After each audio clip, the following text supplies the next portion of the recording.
majorité pour juger de la nocivité de la droite, du patronat, des porteurs de dividendes, des responsables de la crise, et les retraites, le pouvoir d'achat, les droits à la santé, à la sécurité sociale. Nous n'acceptons pas leur destruction. Nous l'avons dit très fort aux côtés des salariés et des jeunes tout au long de ces derniers mois, car c'est de la vie ensemble dont il s'agit. Aujourd'hui même, notre rencontre s'inscrit dans les mouvements qui condamnent la politique ultralibérale de Sarkozy et de ses semblables en Europe.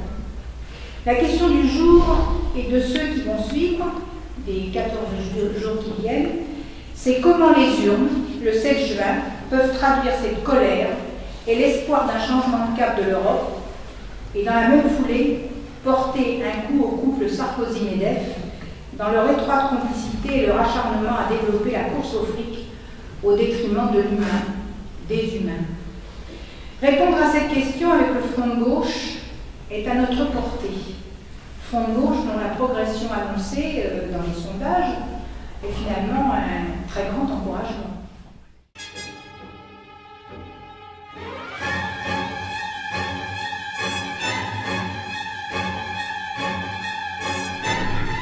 Voyez-vous, moi j'habite un quartier d'Aubervilliers, un quartier les plus pauvres d'Aubervilliers. Maintenant les gens, avec l'Europe, eh bien écoutez, ils ne comprennent plus vraiment. J'entendais hier à la radio que le SMIC en Roumanie était de 93 €, je crois, par mois. Moi j'ai deux fils, deux jumeaux, un qui est ingénieur, vient d'être licencié, sa boîte a fermé, à 56 ans, il sait très bien qu'il ne trouvera plus de travail. L'autre, qui était commercial, il n'a plus trouvé de travail, son frère jumeau. Et bien aujourd'hui, on a dit aller dans le taxi, on embauche, aujourd'hui les taxis. Les gens maintenant ne savent plus où, et comment voulez-vous. Nous souhaitons effectivement l'Europe. Moi je serais pour l'Europe, une Europe démocratique, qu'il y ait un SMIC, que les gens et que la concurrence puissent jouer par le passé. Mais qu'est-ce que vous voulez, avec des différences de salaire comme ça, toutes les entreprises vont décentraliser dans ces pays-là, et nos jeunes aujourd'hui se retrouvent sans boulot et autres. Et c'est ça moi qui m'intéresse. Toute cette ambiance qu'ils sont en train de générer, ce climat même bizarre vis-à-vis des mouvements sociaux. Parce qu'il y a des gens dans les mouvements sociaux qui luttent, etc., mais qui disent, mais nous on lutte, mais Sarkozy est toujours plus haut, donc on ne va plus manifester. C'est pas la peine de perdre une journée de travail si il va continuer à sortir vainqueur des élections. Donc, il ne faut pas se laisser intoxiquer par ça et continuer autour de soi, comme on peut. On peut téléphoner à 15, 20 personnes autour de soi, on peut faire une petite réunion chez soi et expliquer de quoi il s'agit. Par exemple, l'argument selon lequel le Parlement européen n'a pas de pouvoir est un argument faux. Je cite deux exemples. Prenons-en deux. Il voulait augmenter la durée légale du travail au-delà de 65 heures. La gauche unie européenne, présidée par Francis Wurst, les a mis en échec. Ils sont dû caler et ils sont revenus, c'est déjà trop, mais ils sont revenus à 48 ans maximum.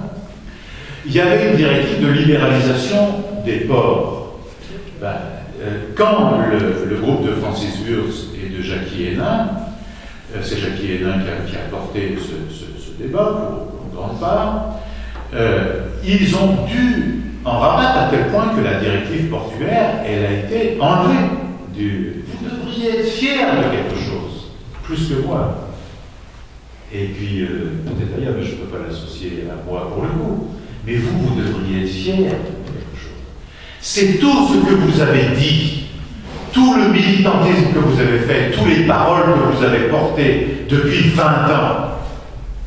Malheureusement, si on avait écouté ce que vous avez dit toute cette période-là, on ne serait pas dans la bouise où nous sommes aujourd'hui. Et donc, vous devez être fiers de ce que vous avez fait. Et il ne s'agit pas d'aller au porte-à-porte en disant aux gens, on vous l'avait bien dit, vous êtes niqués aujourd'hui. C'est pas ça qu'il faut faire, tout à fait. Mais il faut être fier de tout ce que vous avez fait. Parce que vous êtes l'honneur de notre pays. Vous êtes l'honneur de la gauche.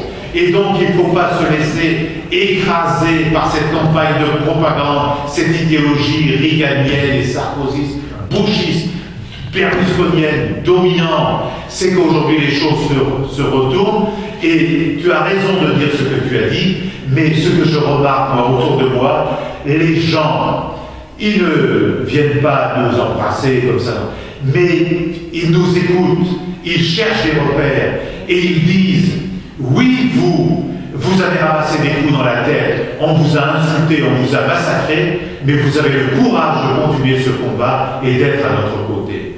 Et donc vous devez, je vous le dis sincèrement, c'est du fond du cœur, vous devez vous porter cela, parce que si on avait écouté des propositions que nous disons depuis des années et des années, si on avait suivi, on avait respecté le vote des électeurs, si on avait suivi ce qui a été dit au moment du référendum sur le traité constitutionnel, on ne serait pas dans la mouise où nous sommes aujourd'hui, on ne serait pas dans la crise mondiale dans laquelle nous sommes aujourd'hui, alors que ça fait depuis des années et des années qu'on dit que cette économie de casino, ce capitalisme financier mondialisé est néfaste pour les peuples du monde entier, pour la planète elle-même.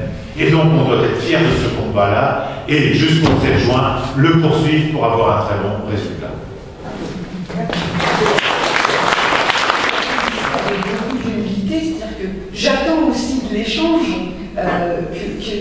d'avoir un véritable retour d'expérience, c'est-à-dire comment arriver à mener nous aussi une révolution culturelle, même si elle a été menée il y a quelques années, et même si on doit de toute façon remonter sur nos grands chevaux et dire maintenant ça suffit, et d'arriver à nous dire